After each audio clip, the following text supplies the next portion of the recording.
laawolkisal ko laawol peewal e ɓantal. وعليكم السلام ورحمة الله وبركاته. نعم هاي ɓeɗo landi wonde woɓɓe inniɓe yimɓe gono yalti e cukaloyno yalti e nder leydi ndin lagine ɗo ɓe tata heɓe nodditi salafiya o haray ko yennayɓe karmoko ɓe heɓe yawi karmoko ɓen o haɓe jonni misal docteur Mamaduri. Naam o haray yarli ɗum ɗon ko gonga walla wana gonga ɗum ɗo ɓeɗo ɓe tawata ko wowluɓe ɗum ɗon innuɓe cukaloy no yalti no nodditi salafiya no wi'i wonde kañum ko yani no yawo karmokoɓe no yennaɓe ɗo habbaza law sammahum ɗo ko ɓurno hanude ko si ɓe wowluno ko hombo e hombo woni ɓenɗon ko hombo e hombo woni ɓenɗon wannon eɗen andani hoore meɗen yimɓe no heewi fefindale heɓe heewi penale ɗe ɓe fenata ɗe tawata kopiji ɗi andanɗa hoorema ko tuninirɗi yimɓe ko nande sifat ɗon piiji jal noon joni si tawi hawri kamɓe heɓe andi ɓenɗon ɓe tawata ko jogiiɓe sifa ɗin sifaji ɗon ko heɓe janto par ce que yimɓe no heewi kaɓe wolata piiji ta koye laawol fefindagol rek ena ɗum ko yowodiri e fiyake manhaji salaf o manhaji mo tawata ko andiraɗo jokkugol laawol nelaɗon sallllahu alayhi wa alihi wa sallam ay jogitagol qur'an kañumma e sunna e hoore no sahaba ɓen ɓe famirino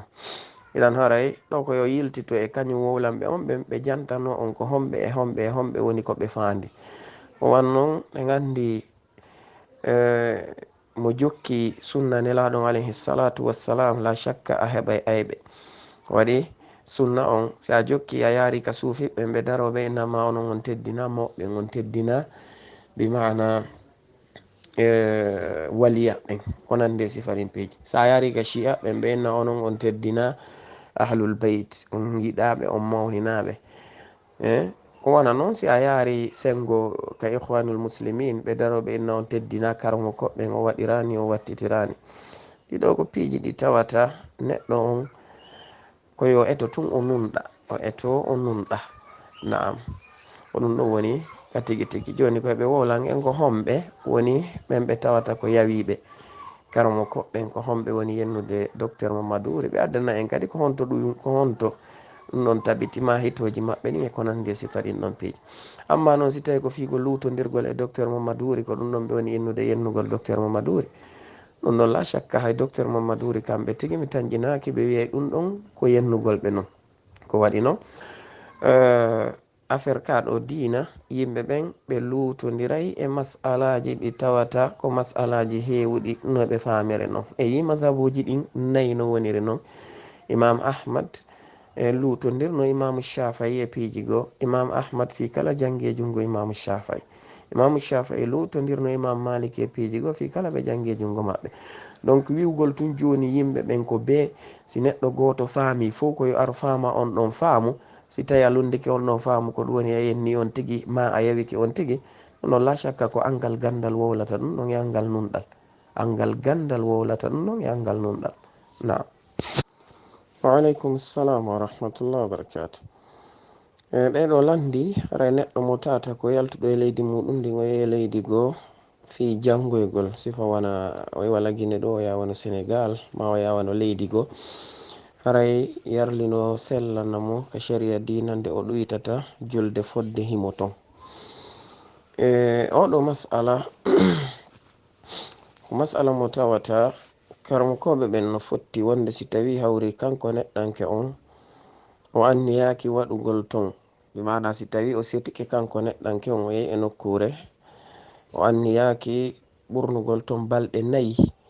ɗon hiɓe fotti kamɓe karamo koɓɓe wonde no daganomo ɗoytugol ngol amma si tawi o annike ɓeydugol yani feƴƴugol balɗe 4 e nokkure nde o yehi nden ɗon ko lurral janal woni hakkunde maɓɓe ko annon imamu nawawi ɓe maki ka almajmu sharhul muhazzab ɓe maki wonde ko yata terlen konguɗi nogayno e masala o sen wodi karmo koɓe go yaruɓe wonde si o annike ɓurnugol balɗe 4 haray hande kadi o ɗoytata wona cheikh ibni bas kamɓe ko ɗum ikhtiyar maɓɓe o no wodi karmo koɓe go yaruɓe wona balɗe 19 andi nelaɗo alayhi salatu wassalam ko ɗum ɓe wanno ka fathu makka wano ɓerno udditugol makka ko balɗe 19 ɓe wanno toon ɓe ɗuytuno yirɗen ɗon fo woɓɓe go yaari wonde ko balɗe 20 si on tigui ɓeyday ɓurna e balɗe 20 ɗon haray ko yo timmin amma si o ɓurnali balɗe 20 haray o timminta ɗon kadi ɓen ɗon kadi yaari wonde ka Tabuk nelaɗo alayhi salatu wassalam ko ɓe wawno ka ghazwa Tabuk ko balɗe 20 ɓe wanno ɓe timmin afwan ɓe ɗuyti donc konguɗi ɗi no ɗuuɗi e muɗum moƴƴa ala kulli hal ko ɓuri tabitude kon mana ko ɓuri sellude kon yani e konguɗi ɗin sen daari wona cheikh al islam ibn timiyata e imam ibnu qayyim al jawziya e cheikh usamin ko ɓe yaari kon kamɓe maki wonde neɗɗo on madama ñawore setejo no fawi e hoore makko haysi ko duuɓi 10 o waɗi toon harayno sellana mo ɗuytugol ha cheikh usamin ɓe jonni misal ngal wona yahayɓe jangugol saudiya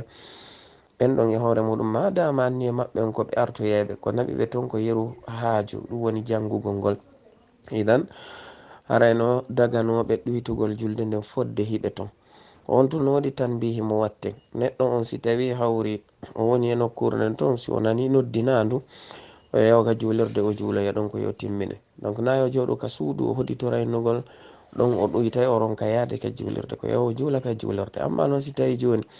masalan o ari o leeti ma tawi kanko almi ɗon fof no sellanamo ɗuytugol ngol naam waaleykum salam wa rahmatullah wa barakatu aray no woodi piiji ɗin ɗi tawata ko ɗi yimɓe ɓen hani sendidirde yimɓe yo faamu wonde jangugol sonnajo on lekkol ɗum ko hunde nde tata wona nde faridda non ko hunde daginde si tawi hawri piiji harmuɗi watta e muɗum na hunde waɗɗinde amma waɗugol makko niqabu makko on ko hunde waɗɗinde e ko ɓuri sellude kon e konguɗi karmo koɓɓe donc kala ko tawata ko fawa ɗum mo ittugol niqabu makko on kala ko fawata mo ittugol niqabu makko on ka asli dina islam ɗum ɗon go hunde harmude si wana hara ko gantongo tawata ko molanago ngo o wawata wonde ɓawo muɗum tawata ko gantongo o wawata wonde ɓawo muɗum sifa o nawni o yehi ka lattane fi nyawdagol heɓaki sonnajo nyawdomo few e non lawnar nden tiiɗi ko beele yeeso makko ngo yi'esi o wawe nyawdede e misal ɗon haray o itte sifa ɗin ɗon o itte on amma ennugol yo ittu niqabu makko on ka l'école fi waɗugol examen mi susta wadde on fatwa ɗon e nder gurdagal ɗam bi idnillahi tabaraka wa taala mi susta reginande sonnajo yo ittu niqabu makko fi l'école ma talle kadi hara ko l'école ka worɓe e rewɓe jillodiri tawa jillodira e worɓe toon worɓe o rewɓe wono toon joni so tawi kanko examen kala examen ko be o itta niqabu makko si o itti niqabu makko on joni ha o gayni si tawi hawri o gayni few si o heeɓi golle kadi korno guerde ɗon kadi ko yo ittu niqabu makko on o yaha ara yimɓe yo wattu yili moƴƴa e yimɓe ɓen wattu yili moƴƴa ɓe gandi asli fiyake sonnajo tawka ka suudu makko nelaɗo alayhi salatu wassalam ko ɗum ɓe holli en asli on wona cheikh albani ɓe makir noon e oɗo aya ka jomumen wiɗo wa qarna fi buyuti kunna no sonnajo si waɗi e haqqille mum jangga ya wona ministre jangga ya wona directrice jangga ya wona hunde ɗum ko piiji ɗi tata ko hawniɗi noon aray min on mi susta waɗande sonnajo fatwa daginalngol mo ittugol niqabu makko on fi examen naam aleykum salam wa rahmatullahi wa barakatu naam ɓeɗo landi fi ñawore lotanagol suumaye kare lotanagol lewru suumaye ndun ɗon ɗon ko hunde nde tata ko nde bidaa ala asli nelaɗo alayhi salatu wassalam waɗali sahaba ɓe waɗali ɓen yimɓe innaɓe yo goɗɗo lotano suumaye aray koye ɓe addan en dalil par ce que suumaye na e men fuɗɗi nelaɗo alayhi salatu wassalam horugol suumaye fuɗɗori kamɓe sahaba ɓen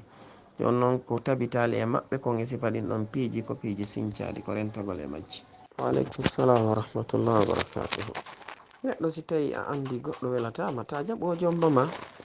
ko ɗum ɗon woni ko laaɓi ko amma ko yimɓe innata wonde ɓe force won tigui ɓe jaɓi o jombi mo no ƴawruɗo no tippore ɗo ɗum fof fayda ko haala non si goɗɗo welatama wi o welatama ha ka yawɗo wo o welatama lanni kono accugol ɗum ha on tigui jomba ma few wondon ɗon inna gila lawgoy hari o welatama o ya finance mbuɗi muɗum ɗin o woni ɗon mawɓe jonnidiri ahadiji e ko nande sifa ɗin peeji on tigi yahoya ɓaawo ɗon waynoya kadi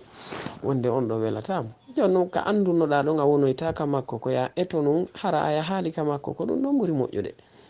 Naam, ko ɗum ɗon ɓuri moƴƴude. Ala kulli hal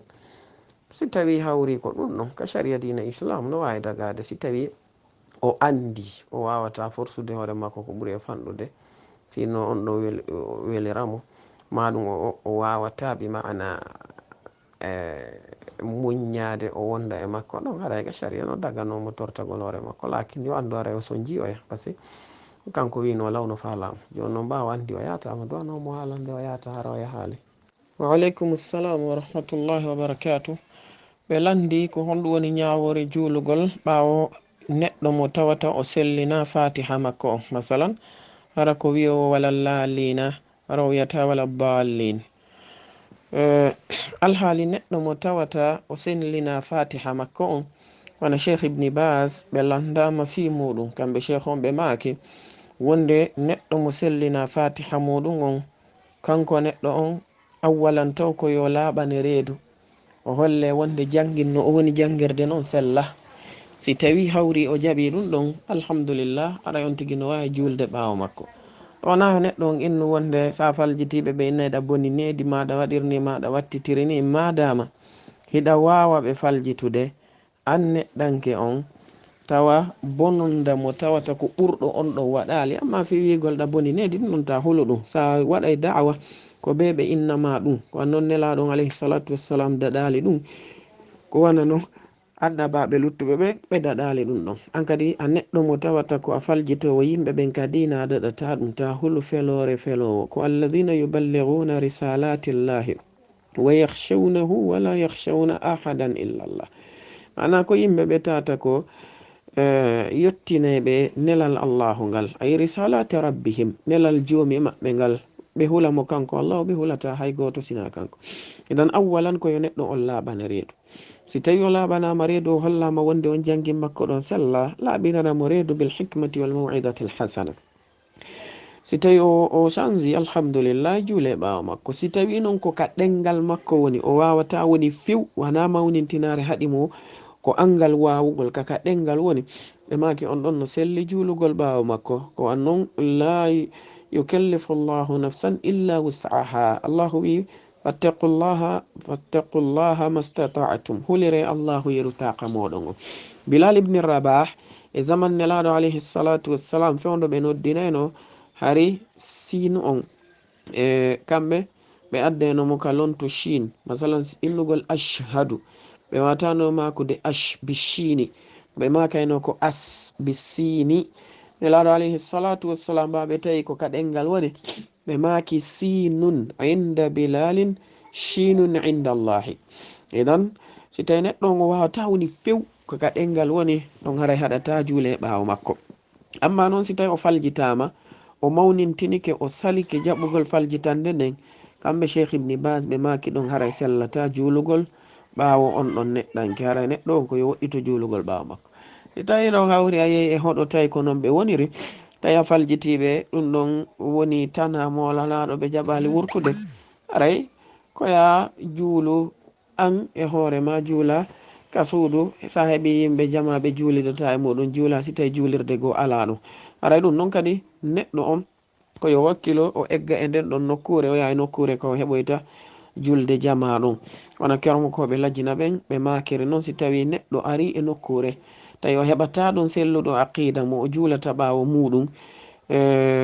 haray koyo feru o yiwa e nden ɗon nokkure o yaha e nokkure ko o wawata wadde ɗum ɗo ɓe maki ɗum e deftere maɓɓe wiyetede bahthun mukhtasarun ani taifati tijjaniya.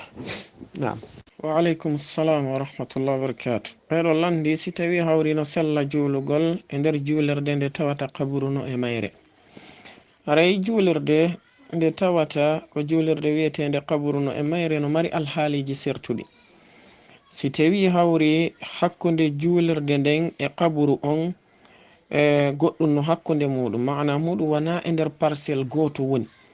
joni wana laawol no hakkunde muɗum wana ka juulirde konta ko woni koye takko mayre konta ma ɗum hara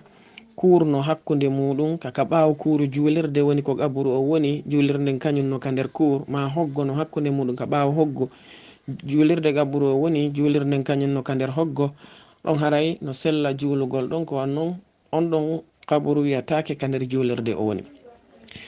amma noone ɗimmo on ko si tawi hawri julirde nden e qaburu on ko nokku gotu woni, ko imma qaburu on no ka nder julirde tigi, woɓɓe go ka nder julirde tigi, yanni ka nder ka julete ɗon tigi ɓe watta qaburu on, woɓɓe go waɗa ka tande julirde. ɗum ɗo fof ko kontete ko wonde kaka julirde woni qaburu on ko woni. ɓe nelaɗo on sallllahu alayhi wa sallama ɓe harmini jogitagol julirɗaji ɗin kaburuji, ɓe harmini kamɓe nelaɗo on alayhi salatu wassalam surrugol yimɓe ɓen ka julirɗe walla darnugol julirɗe ɗen ka kaburuji.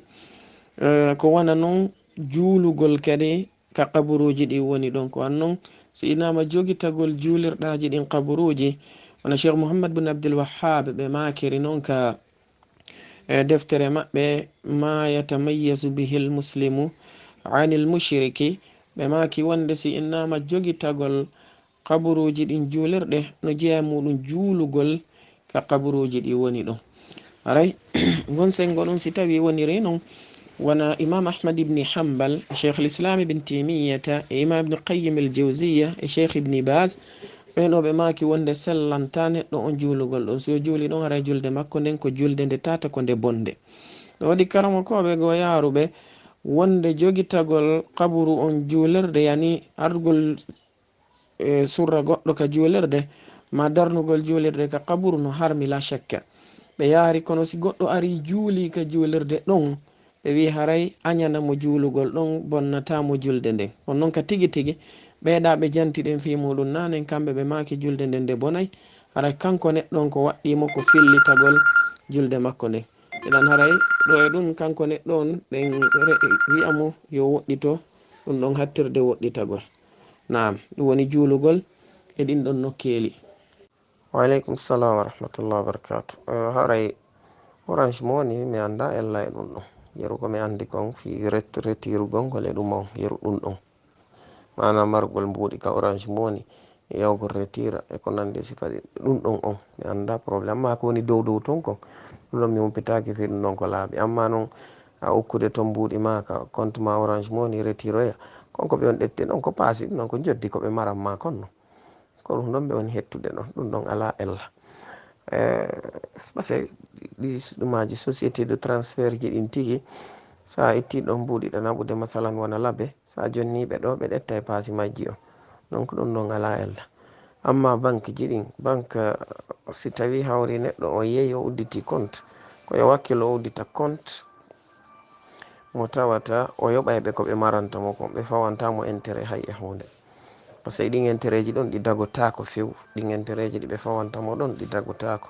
ɗin ɗon ko ɗi riba. haray kanko neɗɗanke on ko waɗɗimo ko woɗɗitagol ɗi few. karmo koɓe go maki na hayyo o memudi ko yo accuɗi ton ko mbuɗi makko ɗin tun o retira to no cheikh Ousaymin, woɓɓe maki mo wawi ɗi retirude few o yaha o naɓa ɗi nokkeli go ka fi islam gollete wona cheikh ibni bas kañum ma e cheikh al albani. naam, ko noon dagantako mo ka ñamugol ɗi few mana fitorgol ɗi. waaleykum salam wa rahmatullahi wa barakatuhu. naam, ɓeɗo landi wonde si goɗɗo woni chauffeur jo tawa yani neɗɗanke no wodi mo o tawata ko jogiɗo otoje, on ɗon noon ko neɗɗo mo tawata haaju muɗum ala e dina fuyi ko affaire shirkuji tun woni ko o jokki sifat taki no talki kañumma e piɓi e ko nandi sifat ɗin ɗon piiji e nasele. joni noon harayno dago ka o doginana on ɗon oto walla dagotako ka o doginana on ɗon oto ɗo. si tawi hawri on ɗon neɗɗanke e nder ko o doginantamo otoje ɗen kon o yahay o hewti yadoya e makko e nokkeli ɗi tata ko nokkeli harmuɗi, nokkeli ka o yahanta ɗin talki makko ɗon ma ka o yahanta ɗin piɓi makko ma ɗum kanko e hoore makko o rondanoytomo sifa ɗin ɗon o addanamo e ko nandi sifa ɗin piiji ɗon haray dagottako ka o doginana on ɗon oto par ce que haray ko wallitagol mo e muɗum ma ɗum naɓugol mo ka karmo ko batini ɓen ma ittoygol mo to gartira ka suudu ɗon fof dagotako ka o gollida e makko e sifa ɗin ɗon piiji. aslan tawi a ndaari a tawi neɗɗo ko sifa ɗin ɗon jogiti, haray min komi wasiyoto on soferjo ɗon ko yo ɗaɓɓu golle nokkugo o terto on neɗɗo mo tata ko neɗɗo shirko ono few, par ce que mettanay mo fii nde wawata golledude on ɗon tawale o yadata e makko e sifa ɗin nokkeli ɗon mettanay mo fii tele si o ɗowtimo e ɗin ɗon kanko tigi o heɓay bakkatu, si o rondanoyke mo kadi talki ɗin o addanimo ɗi o heɓay bakkatu. idan yo woɗɗito ɗum ɗon man taraka shay'an lillahi awadahu llahu hayran minhu, kala neɗɗo accirɗo hunde sabu allah azza wa jal, allah subhanahu wa ta'ala lontinanaymo ko ɓuri ɗum moƴƴude. jom meɗen tabaraka wa ta'ala o wi wa man yattaqi llaha yaj'al lahu makhraja wa yarzuquhu min haythu la yahtasib, kala neɗɗo hulɗo mo kanko allah azza wa jalla o waɗanay on tigi yaltirgal, ko wana noon kanko allah azza wa jalla o arsika on tigi arsike mo tawata aka neɗɗo on sikkirano iwranemo. idan yo hulu allah subhanahu wa ta'ala o rento e on ɗon neɗɗo o ɗaɓɓira nokkugo. wa alaikum salam wa rahmatullahi wa barakatuhu. ɓeɗo landi wonde ko honɗoni yani ñawore yimɓe ɓe tawata wona sukaɓe on ɓe quartier goto, ta woɓɓe ko suufiɓe, woɓɓe ko sunnayankoɓe, woɓɓe ko tabligiɓe ko nande sifani. joni kamɓe sukaɓe ɗon inne yoɓe moɓodir tun joni, kono yore ko ɓe moɓodirta ko mo kala koyo deƴƴu e ayyebeji oyaɗi ɓe moɓodira ɓe wona ɗon hunde wotere. aray ko honɗum woni alhaali kañum murandum ɗon o moɓodirande maɓɓe nden, si tawi ko moɓodirande dina yankore ko fi ballal dina ɓe woni e muɗum, ɗum ɗon si ɓe inni ɓe moɓodira e hoore hiɓe serti aqidaji ɓe fije on sama kala ɓe jokki ɗum wada gasude. ɓeɗo waɗi ulama allajina ɓe maki on ardi noon ka fatawa shar'iyya fil masail al asriya, ɓe maki kala nodduɗo e sifa ɗin ɗon piici innugol sunnayankejo, tabligijo, suufijo, ihwanijo, e shi'ajo, e kharijijo, e mu'tazilijo, ɓeɗo e murji'ijo, yo ɓeɗo ar moɓodira nokku gotum ɓe wona nokku gotum, ɓe maki ɗum ɗon on ɗon neɗɗo ko woni e noddude ko ilal fasad, ko faade e bononda o woni e noddude e muɗum, par ce que ɓen ɗon o wataɓe moɓidirde ko eti ɗum o wataɓe moɓidirde. déjà ɗum ko qa'ida ikhwanil muslimin ɗon kamɓe nantano innama wonde nata'awanu fima ittafaqna fihi wa ya'dhuru ba'duna ba'dan fima ikhtalafna fihi, ko en wallidir e hoore ko fottuɗen e muɗum kon ɗum ɗon wallidiren, amma ko lutodirɗen kon mo kala yaafo oya. on non qa'ida ko qa'ida mo tata ko o batila, karmo koɓe sunna ɓen no waɗi naqdu makko moƴƴa noon sifa cheikh ibni baz e ñummay cheikh albani e cheikh simin e cheikh fouzani e cheikh salihul haydan e ko nande sifa ɓen noon fo heɓe bonniti merindini poɓindini on qa'ida ɗon sharia waɗata jaɓude ɗum ɗon ennogol kala ella sa yirlan ella deƴƴa min kadi mi yirima ella mi deƴƴa ɗum ɗon gasata. Naam. wa alaikum assalam wa rahmatullahi wa barakatuhu. naam haray ɓeɗo landi fiyake neɗɗo mo tawata manam sonnajo mo tawata hemo jarribora e ɗanagol pandi, haray o ɗantoye ɗananɗe goɗe tata o anniyanake ɗe, haray honɗum woni ko watta ɗin ɗon piiji ɗum ɗo la shakka ko gotel e piiji ɗiɗi addata ɗum ɗon ko imma ko nawnare, par ce que no wodi nabbeli goɗi tawata ko adda ɗi ko wiyete kolɗoygol ɓe inna ɗum maladie du sommet, non ko trypanosomiase humaine africaine, donc ɗum ɗon ko nawnare noon nden ɗon nde ɗanninayi moƴƴa moƴƴa moƴƴa, ko imma wona ɗum ɗon siko ɗulle haray ko yo wakkilo o yaha o ñawdo walla hunde ɗimmere nden ko affaire ngamelo, affaire cheytan, so won sinanɗe cheytan, par ce que iblis alayhi la'na neɗɗo si woni amuɗo mana ngamelo kanko tigi mo jeeya ko addata ɗum ɗon e neɗɗo, wonno mo andi ibnu adama si woni amuɗo dewe ɗuɗuɗe ɗen ɗe lawotomo kanko neɗɗo hay ko nafata mo e sengo aduna makko o lawotomo kanko neɗɗo. idan sitti koye o ndaaro si tawi ko nawnare nden o ñawda nde, si tawi hawri wona nawnare nden ko sengo cheytan, o eto hattirde e tagol o haɓa cheytan, o eto o waɗa alkariji makko ɗin, o janga qur'ana, o softa kanko tigi o yiway ngamelo ngon few o wowtina hoore makko softede, o wowtina hoore makko softugol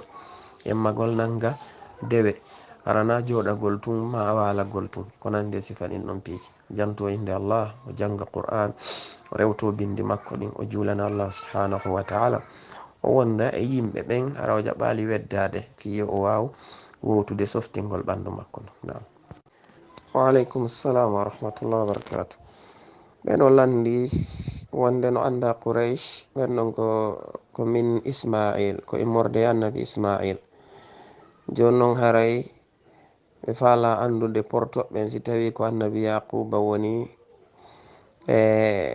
kaɓe iwi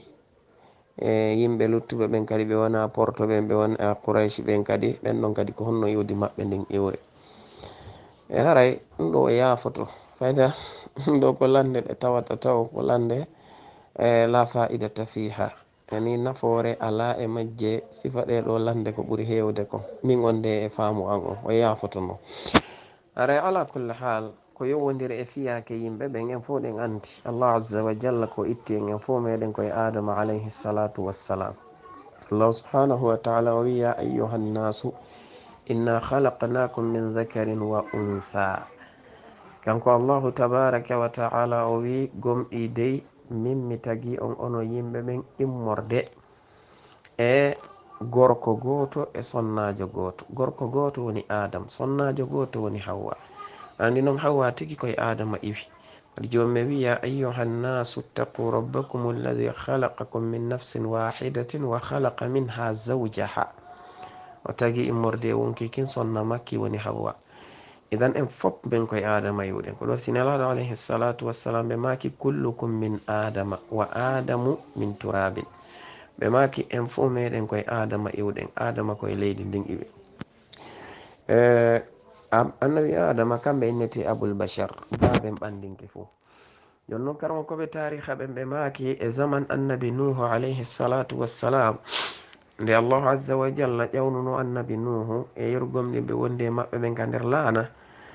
o halki luttuɓe ɓen fo e hoore leydi ndin. Ɓe arti hande kadi e hoore leydi ndin, kala ko arti ɗon hande kadi ko min zurriyati Nuhin, ko immorde e annabi Nuhu.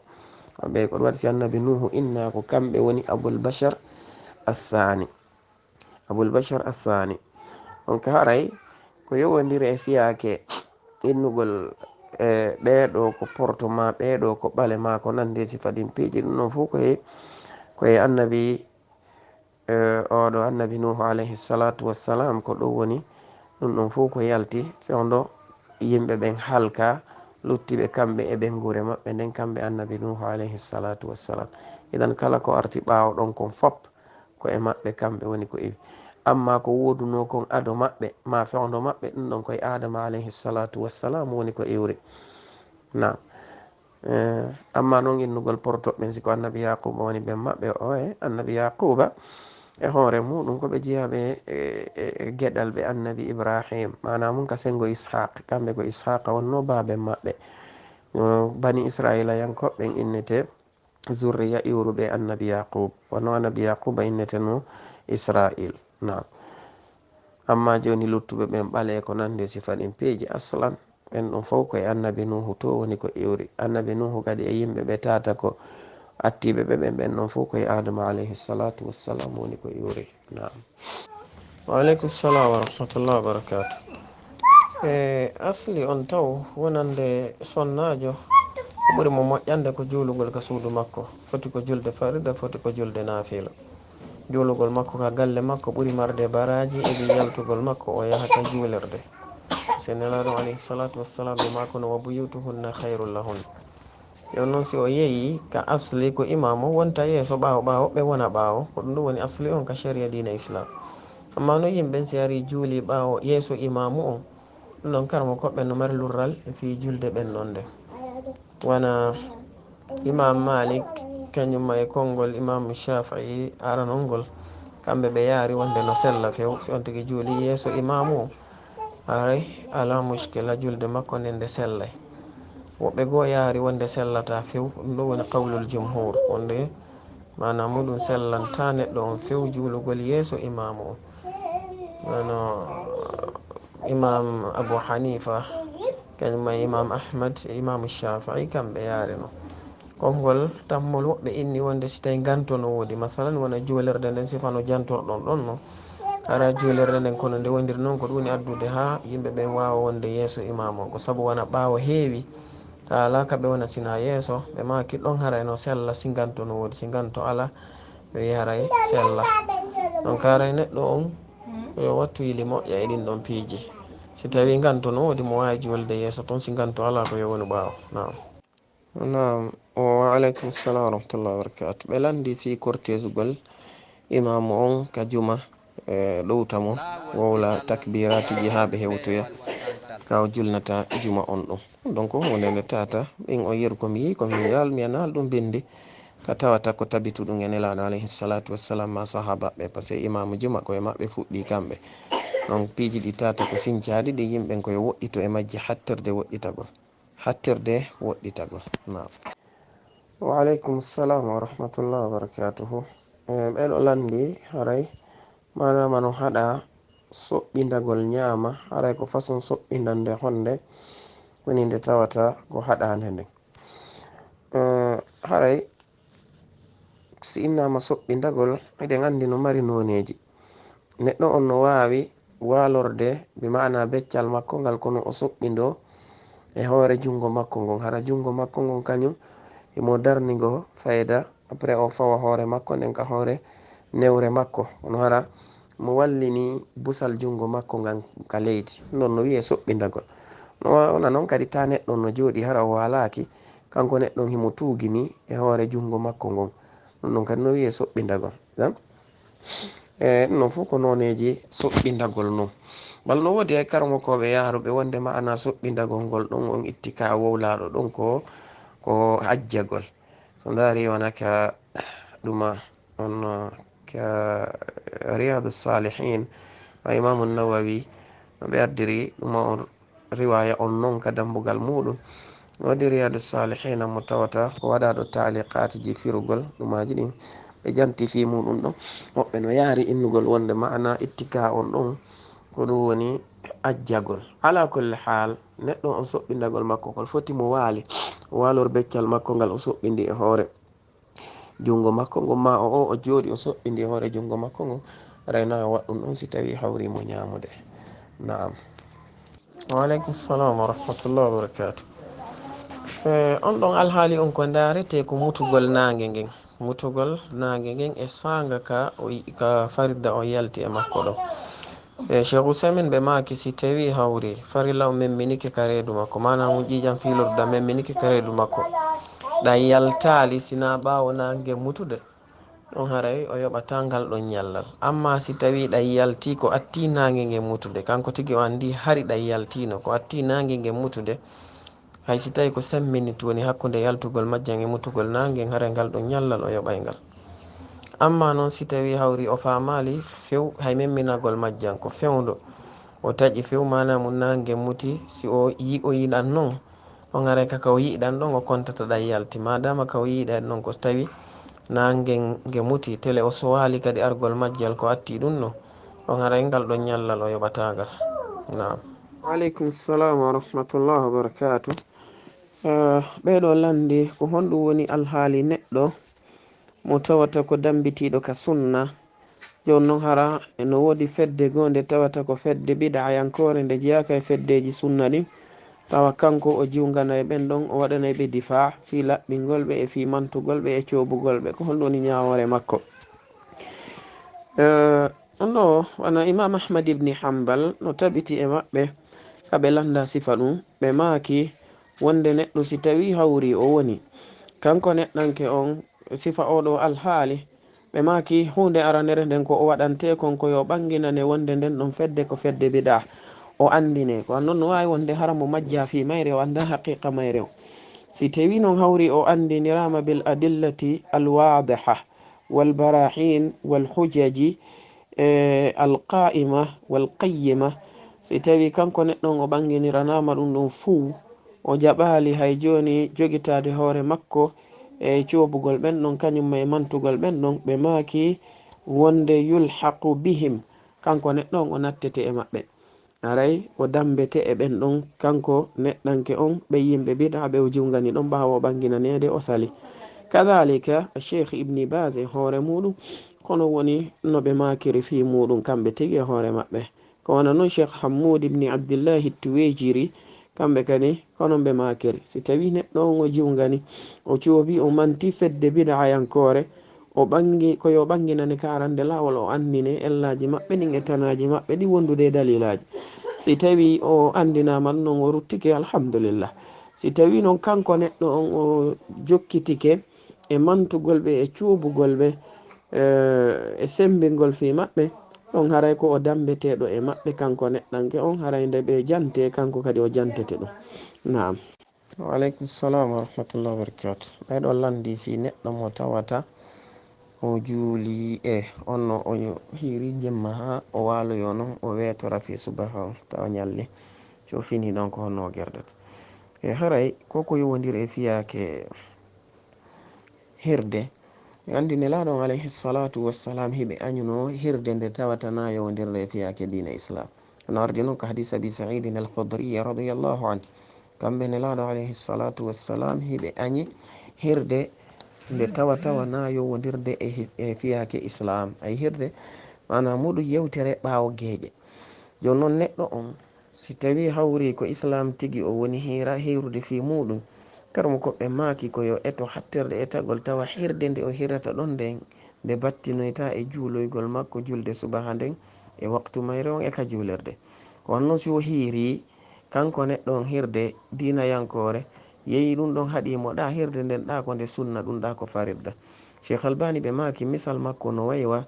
kaman bana kasran wa hadama misran. Waywa neɗɗo darnuɗo suudu pale o yaha noon o yirbina saare fo,